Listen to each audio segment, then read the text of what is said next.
हाय everyone, welcome back. So हम अपनी IDT की रिवीजन कर रहे थे पेपर नंबर 8 सीए फाइनल के लिए। ठीक है, तो इसमें जीएसटी रिवीजन में हम कर रहे थे ब्लॉक क्रेडिट। लास्ट टाइम हमने देख लेते हैं क्या किया था। हमने किया था ब्लॉक क्रेडिट में पार्ट ए, है ना। मैं आपको दोबारा से एक बार ही रिवाइज़ करा देती हूँ जिससे फ्लो बढ़िया बन जाए। ठीक है, ये रहा ब्लॉक क्रेडिट का पार्ट ए। इसका अपर पार्ट में देखो हमने क्या कर लिया था, इन एलिजिबल मोटर व्हीकल नहीं मिलेगी, है ना। क्रॉस लगाती जा रही हूँ। वेसल और एयरक्राफ्ट नहीं मिलेंगी।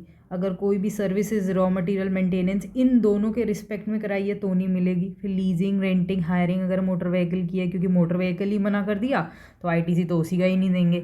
फिर अगर आपने कोई ऐसे इलेक्ट्रिशियन या कोई भी ऐसा काम कराया है उसका नहीं देंगे। ठीक है, तो नीचे वाला पार्ट देखो कौन से पार्ट था, इनका भी नहीं मिलेगा। मेंबरशिप, क्लब, फिटनेस वगैरह का भी नहीं मिलेगा। वहाँ मिल जाएगा अगर स्टैट्यूटरी ऑब्लिगेशन है, एम्प्लॉयर ने एम्प्लॉय को दिया है। ट्रैवल बेनिफिट्स वो भी नहीं मिलेंगी। पर स्टैट्यूटरी ऑब्लिगेशन है तो मिल जाएगा। इनवर्ट सप्लाई एनआरटीपी के लिए नहीं मिलेगा अगर उसने कोई भी करा है इंडिया में। अदरवाइज बस एक के लिए मिलेगा अगर बाहर की कंट्री से यहाँ पर कोई इंपोर्ट करके लाया, यहाँ दे देंगे। ठीक है, और अगर कोई सेक्शन 74, 129, 130 के अंदर कोई टैक्स, फाइन, अमाउंट, है ना, ये सब चीज़ें करी हैं तो उसका भी नहीं मिलेगा। आईटीसी बुक किताबों में नहीं क्लेम कर सकते। ठीक है, ये आज का हमारा टॉपिक है। देख लेते हैं जूम करके। Block credit part number B. ये पार्ट बी आज का इंपॉर्टेंट टॉपिक है, ध्यान रखिएगा। ठीक है, पहला है कौन सा नहीं मिलेगा। पहले कांटा लगा दिया, नहीं मिलेगा भैया। क्यों नहीं मिले, कौन सा नहीं मिलेगा? Work contract, construction of immovable property. अरे बाप रे, इमूवेबल प्रॉपर्टी की कंस्ट्रक्शन के लिए वर्क कॉन्ट्रैक्ट अगर आपने कराया है तो नहीं मिलेगा। और कहाँ मिल जाएगा? देखो, अगर आपने वर्क कॉन्ट्रैक्ट की सर्विसेज इनवर्ड ली है, मैं इनवर्ड की ही बात कर रही हूँ, आई इनवर्ड, क्या क्या, प्लांट एंड मशीनरी का काम दिया, किसी को करवाया, या फिर आपने वर्क कॉन्ट्रैक्ट की सर्विसेज ली जिससे आप फर्दर सप्लाई कर सको, जैसे जिसे हम सब कॉन्ट्रैक्टिंग कहते हैं। सेम टाइप की सर्विस लेना और सेम टाइप की देना, ठीक है, वो मिल जाएगी। और जो वैल्यू ऑफ वर्क कॉन्ट्रैक्ट है वो कैपिटलाइज नहीं करी, मतलब आपने उसको एसेट नहीं क्लेम करा, एक्सपेंस क्लेम करा है। एक्सपेंस क्लेम करने की वजह से उसका आईटीसी मिल जाएगा। अगर एसेट कर लेते तो उसका डेप्रिसिएशन ले लेते, तो यहाँ पर आपने उसका डेप्रिसिएशन नहीं लिया इसलिए आईटीसी दे देंगे, है ना, यहाँ दे देंगे। अगर यहाँ आपने डेप्रिसिएशन ले लिया होता तो यहाँ पर आईटीसी नहीं दे रहे थे, है ना, दोनों चीज़ें हैं। तो इसलिए यहाँ लिखा है credit available on such exception, मिल जाएगा। राइट, दूसरा पॉइंट देख लेते हैं कहाँ नहीं मिलेगा। इनवर्ड, अगर आपने कोई भी सप्लाई करी है किसी टैक्सेबल पर्सन ने, किसके लिए? कंस्ट्रक्शन ऑफ इमूवेबल प्रॉपर्टी के लिए, या तो खुद के लिए, इंक्लूडिंग, मतलब ओन अकाउंट खुद समझ जाओ, सेल्फिश पर्पस से करी है उसने, सेल्फ पर्पस से करी है। तो सेल्फ पर्पस से एक तो अपना घर बनाया होगा, दूसरा देखो आगे क्या लिखा है, including when such supplies are use in the course of business, मतलब अपने बिजनेस के लिए, मतलब अपना ऑफिस बनवाया है उसने कोई, है ना। तो अगर आपने सेल्फ पर्पस के लिए अपना ही घर या अपना ऑफिस बनवाया तो गवर्नमेंट ने दोनों केसेस में मना कर दिया, पर एक्सेप्शन में उसने दे दिया। कहाँ दे दिया? अगर आपने कंस्ट्रक्शन, प्लांट एंड मशीनरी की कराई, इमूवेबल प्रॉपर्टी को, तो दोनों केस में मना कर दिया। यहाँ भी मना कर दिया, यहाँ भी मना कर दिया। यहाँ पर प्लांट एंड मशीनरी की कंस्ट्रक्शन बोल दी, या फिर आपने कोई भी कंस्ट्रक्शन करी है, जैसे बिल्डर है और अपने लिए ना करके वो दूसरों के लिए कर रहा है, तो वहाँ दे देंगे इमूवेबल प्रॉपर्टी फॉर अदर्स, दूसरे लोगों के लिए होनी चाहिए। दूसरा, value of construction is not capitalize, आपने किताबों में कैपिटलाइज नहीं करी, जैसे कि मैंने वही बोला ना, एक्सपेंस क्लेम किया है तो दे देंगे आईटीसी।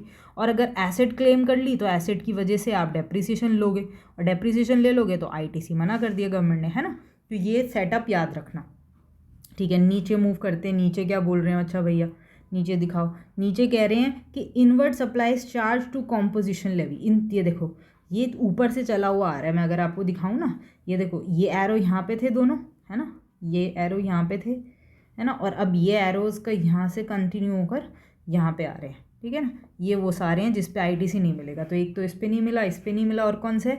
अगर आपने कोई कॉम्पोजिशन लेवी ली है तो वहाँ पे भी आईटीसी नहीं मिलता है। वो तो आपको पता ही है, कॉम्पोजिशन वाला अपने जेब से भरता है ना, कोई भी कस्टमर से चार्ज नहीं करता है। तो inward supply charge to composition levy, या फिर कोई भी गुड्स आपके खो गए, है ना, डिस्ट्रॉय हो गए, राइट ऑफ कर दिए, या आपने फ्री सैंपल में दे दिए। आपको पता ही है इसमें सबसे ज़्यादा केस स्टडी आते हैं। आपने किसी को गिफ्ट दे दिए तो गिफ्ट को, उस चीज़ को बनाने के लिए जो आपका खर्चा आया, उस पर जो आईटीसी लगाया आपने, उसको मिलेगा? नहीं मिलेगा, याद रखना। क्यों? क्योंकि इस पर आउटपुट पर तो कोई टैक्स ही नहीं लगा। गवर्नमेंट कहती है एक जगह टैक्स लूँगी, या तो इनपुट या तो आउटपुट। आउटपुट पे टैक्स दे रहे हो तो सेट ऑफ कर दूंगी, और अगर आउटपुट पे टैक्स नहीं दे रहे हो तो सेट ऑफ नहीं करूँगी, तो आईटीसी देना पड़ेगा। तो यहाँ पर इन्होंने आउटपुट पे कहाँ टैक्स दिया, इसलिए उसने आईटीसी रख लिया अपने पास, है ना। नेक्स्ट, और कहाँ नहीं मिलेगा? Inward supply use for personal consumption. ये तो सिर्फ साफ पता चल रहा है पर्सनल कंज्यूम कर लिया आपने, आप क्या हो गए? फाइनल कंज्यूमर हो गए। अगर आप फाइनल कंज्यूमर हो तो पता ही है जीएसटी तो उनको क्लेम कर ही नहीं सकते वो। ठीक है, ओके। फिर फर्दर देखते हैं, फर्दर ग्रीन पार्ट में 2 इंपॉर्टेंट नोट दे रखे हैं। देखो भैया क्या क्या नोट दे रखे हैं, ये आपके लिए इंपॉर्टेंट है। इन एलिजिबल मोटर व्हीकल का क्या मतलब है, ऊपर पढ़ के आए थे। इन एलिजिबल मोटर व्हीकल में तो बहुत सारी चीज़ें आ सकती हैं, फेरी आ सकती है, गाड़ियाँ आ सकती हैं, स्कूटर आ सकते हैं, बाइक। तो motor vehicle for the transportation of persons with sitting capacity of 13 person और लेस, 13% या 13 से कम के पर्सन है, इंक्लूडिंग ड्राइवर। उस 13 लोगों में ड्राइवर होना चाहिए। 13% या 13 से कम पर्सन, कॉमा कोई ऐसा वेसल या फिर एसी वेसल है ना, शिप वगैरह या फिर कोई aircraft, comma GI general insurance, RM है ना। ये सब वर्ड्स के मतलब दे रखे हैं। तो इन एलिजिबल मोटर व्हीकल में वो मोटर व्हीकल जिन पे नहीं मिलेगा, कौन कौन से मोटर व्हीकल हैं, वो मोटर व्हीकल जहाँ आप लोगों को ट्रांसपोर्ट कर रहे हो 13 या उससे कम, मतलब बसेस को छोड़ दिया इन्होंने।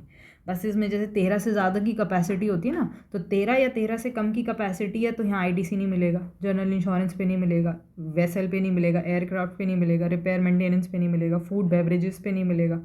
फिर आउटकास्ट मतलब जो अभी हमने लास्ट पढ़ा था, आउटडोर केटरिंग। अगर आपने कहा आज तो मेरे ऑफिस में पार्टी है, बाहर से केटरिंग करवाई, पैसे दिए, उसका आईटीसी क्लेम करने जा रहे हो, नहीं देंगे। ब्यूटी ट्रीटमेंट कराया, नहीं देंगे।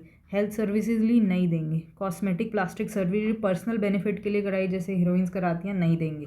लाइफ इंश्योरेंस कराया, नहीं। हेल्थ इंश्योरेंस नहीं। एनआरटीपी को, टैक्सेबल पर्सन को भी कुछ नहीं मिलेगा।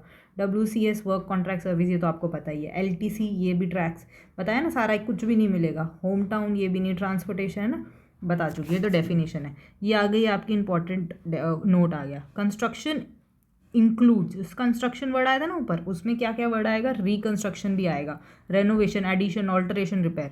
ऑफिस को बनाना, उसको रिकंस्ट्रक्ट कराना, रेनोवेट कराना, एडिशन कराना, उसमें कुछ ऑल्टरेशन, रिपेयर कराना, to the extent of capitalization. अगर आपने उसको कैपिटलाइज्ड कर दिया टू सेड इमूव प्रॉपर्टी, तब जाके वो कंस्ट्रक्शन की डेफिनेशन में आएगा, और कंस्ट्रक्शन की डेफिनेशन में आते ही मना हो जाएगा, क्योंकि कंस्ट्रक्शन करा लिया ना, और कंस्ट्रक्शन कराने की वजह से आप क्या कर रहे हो, कैपिटलाइज कर रहे हो। कैपिटलाइज कर दिया तो फिर उस पर डेप्रिसिएशन ले लोगे, इसलिए वो मना कर दिया। फिर प्लांट एंड मशीनरी में क्या क्या आएगा, प्लांट एंड मशीनरी वो मशीन्स, वो प्लांट जो बिजनेस के अंदर हेल्पफुल है, बिल्डिंग नहीं। बिल्डिंग के अंदर हम काम करते हैं, पर बिल्डिंग के अंदर अगर आपने कोई प्लांट लगा रखा है, जैसे apparatus, equipment, machinery fix to earth, earth से जोड़ रखी हैं, होता है ना, वो पोल खड़ा करते हैं हम, कोई भी आप देख रहे हो इलेक्ट्रिसिटी पोल्स खड़े होते हैं, तो ज़मीन के अंदर गाड़ के खड़े होते हैं वो, तो इसलिए फिक्स टू अर्थ होते हैं। बाउ फाउंडेशन, उनकी फाउंडेशन रखी जाती है ना, स्ट्रक्चरल सपोर्ट दिया जाता है उनको।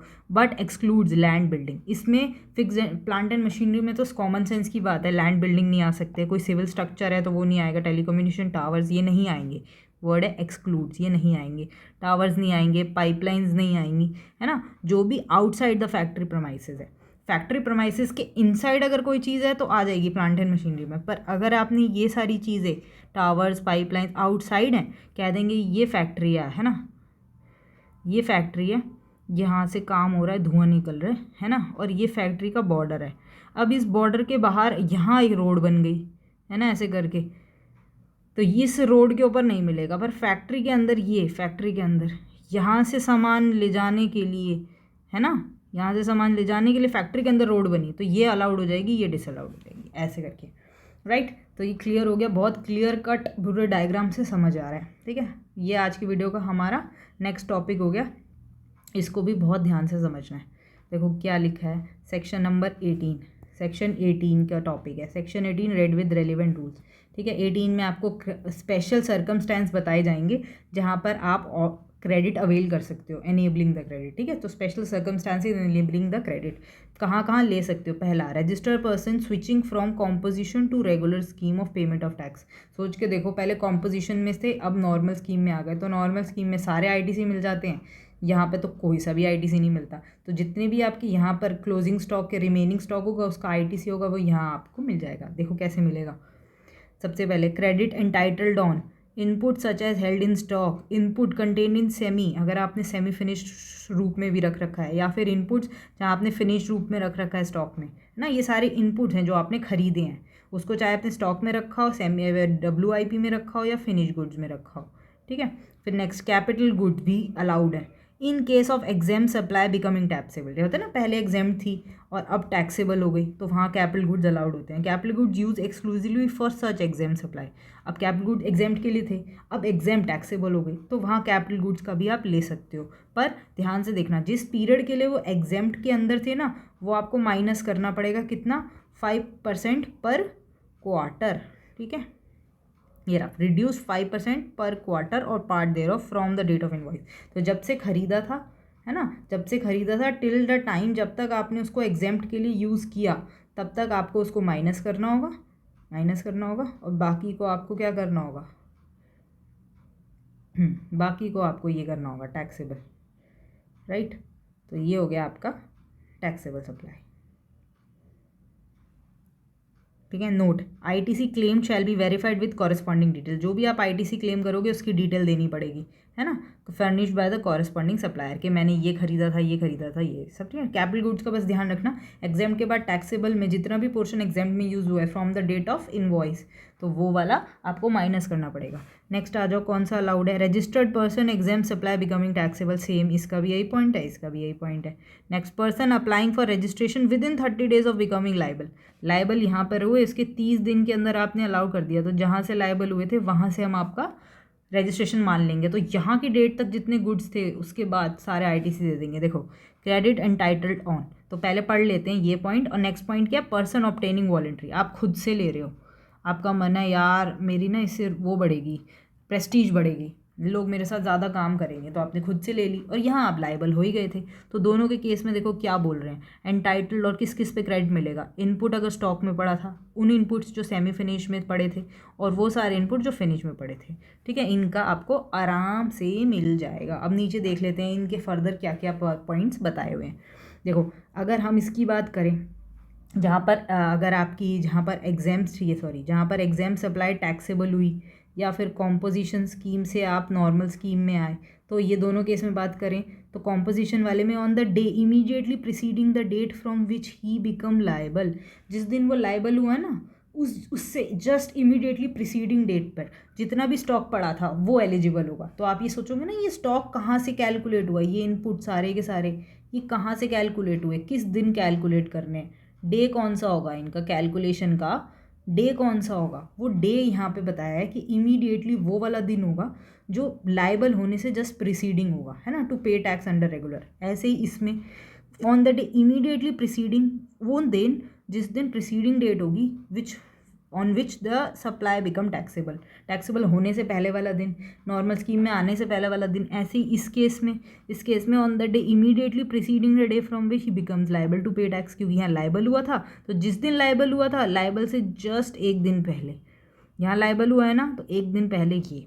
ऐसे ही यहाँ पर ये वॉलंटरी रजिस्टर्ड हुआ है ना, रजिस्टर्ड, तो एक दिन पहले ये वाले दिन, है ना। तो on the day immediately preceding the date of registration, जो भी है, रजिस्ट्रेशन की डेट हो, लाइबल की डेट हो, टैक्सेबल आने की डेट हो, या रेगुलर स्कीम में आने की डेट हो, इनसे जस्ट प्रिसीडिंग डेट लेनी है आपको। उस दिन का सारा स्टॉक आप क्रेडिट में ले सकते हो। ठीक है, फिर हम देख लेते हैं क्या क्या कंडीशन ले लेंगी। और फिर हमारा जो ये बी पार्ट है, स्पेशल सर्कमस्टांसेस, ये हम देख लेंगे अपनी नेक्स्ट क्लास में। ठीक है, तो आज ये वाला यहाँ तक कर लेते हैं अपना। कंडीशंस क्या क्या हैं आपकी क्रेडिट अवेल करने की, देखो बहुत ध्यान से। पहली है filing of electronic declaration file करनी पड़ेगी आपको गवर्नमेंट के पास, giving the details of input held in stock content in semi finish good and finish goods held in stock and capital goods भी on the day immediately preceding the day on which the credit become eligible, है ना। जिस दिन आप liable हुए, कुछ भी लगा लो, चारों दिन ऊपर के, जिस दिन लाइबल हुए, रजिस्टर्ड हुए, टैक्सेबल में आए, या फिर नॉर्मल स्कीम में आए, तो जिस भी दिन आप एलिजिबल हुए, उस एलिजिबल से जिन सी भी प्रिसीडिंग डे था, उस डे पर जितने भी आपका नॉर्मल स्टॉक था, सेमी फिनिश था या फिर फिनिश था, वो सारा का सारा की डिटेल्स आपको डिक्लेयर करनी पड़ेगी। और कैपिटल गुड्स भी, है ना, कैपिटल गुड्स भी तो देनी पड़ेगी। Next, declaration has to be filed within 30 days, 30 दिन में फाइल करनी पड़ेगी। From becoming eligible to avail, तो अगर आप अवेल हुए, सपोज करो 1 नवंबर को, तो आपको 30 दिन के अंदर करनी होगी 30th तक, है ना। तो 30 दिन होगा ना, जिस दिन एलिजिबल हुए, बिकमिंग एलिजिबल फ्रॉम उस दिन से, तो ये नहीं 2 नवंबर से शुरू होगा, 1 नवंबर से ही शुरू हो जाएगा, क्योंकि उस दिन आप एलिजिबल हो गए। तो 1 नवंबर से लेकर 30 नवंबर तक आपको डिक्लेरेशन फाइल करनी है। तीसरा है detail in first above to be certified. कौन क्या का सर्टिफिकेशन, मतलब सीधे मतलब समझा करो साइन करने पड़ेंगे। किसको? सीए को या कॉस्ट अकाउंटेंट को। इफ़ एग्रीगेट क्लेम, अगर आप आईटीसी कितना क्लेम कर रहे हो इतना इसको, सीजीएसटी, एसजीएसटी, आईजीएसटी को, इन सब क्रेडिट को मिलाकर, ठीक है ना, सारा क्रेडिट लिख दिया ना, तो सारे क्रेडिट को मिलाकर टोटल एग्रीगेट अगर आपका मोर देन 2 लाख है, तो अगर आपका ऐसा 2 लाख है तो सीए से क्या कराने पड़ेंगे? साइन कराने पड़ेंगे। ठीक है, सीए हो गया या कॉस्ट अकाउंटेंट हो गया। ठीक है, 3 कंडीशन बहुत आसान है। सारी डिटेल सबमिट करनी पड़ेगी, डिटेल 30 दिन में सबमिट करनी पड़ेगी। रुको मैं इसको क्लियर कर देती हूँ। अब देखो सिर्फ उसी को मार्क करती हूँ। एक तो इलेक्ट्रॉनिक डिक्लेरेशन देनी पड़ेगी, ठीक है, को किस दिन, है ना, 4 चीज़ों की, स्टॉक की, फिनिश गुड्स की और फाइनल स्टॉक की और कैपिटल, 4 चीज़ हो गए। और ठीक है, कब दोगे? On the day immediately preceding the day, वो वाले सारे गुड्स होंगे जो प्रिसीडिंग डे पे होंगे। फिर कब आपको फाइल करनी है डिक्लेरेशन? फाइल करनी है 30 दिन के अंदर अंदर, जहाँ से आप एलिजिबल हुए। और फिर तीसरा पॉइंट है, जो भी डिक्लेरेशन होगी वो सीए सर्टिफाई करेगा। अगर आपका ये इन सब का जो एग्रीगेट है वो किससे ज़्यादा है? मोर देन 2 लाख से ज़्यादा है। ठीक है, तो ये कीवर्ड्स हो गए, तीनों को ध्यान रखना, ये कंडीशन में आप ले सकते हो। ठीक है, स्पेशल सर्कमस्टेंसेज हम नेक्स्ट क्लास में, मैंने बोल दिया। ठीक है guys, thank you so much.